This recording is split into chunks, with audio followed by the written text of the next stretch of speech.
ngàn xưa kể rằng chăm chú vợ chăm con, mẹ âu cơ dẫn bước cùng cha lặng cơ đồ,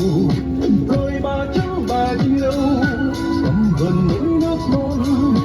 dương cờ đền ơn nước sáng mãi trên thời gian. Bình minh soi trời đang cánh cò lội trong sông, vụ mùa thành tươi tốt nhớ công người vun trồng, bàn tay ai đảm đang tình hậu mãi xuân danh, hòa theo nhịp sông mới vang vọng khắp năm châu.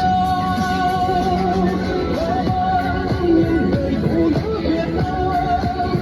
mau vào ra bàn vì chúng tấm lòng xanh son, tâm dung hùng hằng luôn mãi sáng soi để ra bên tròn nữ đức bờ hoa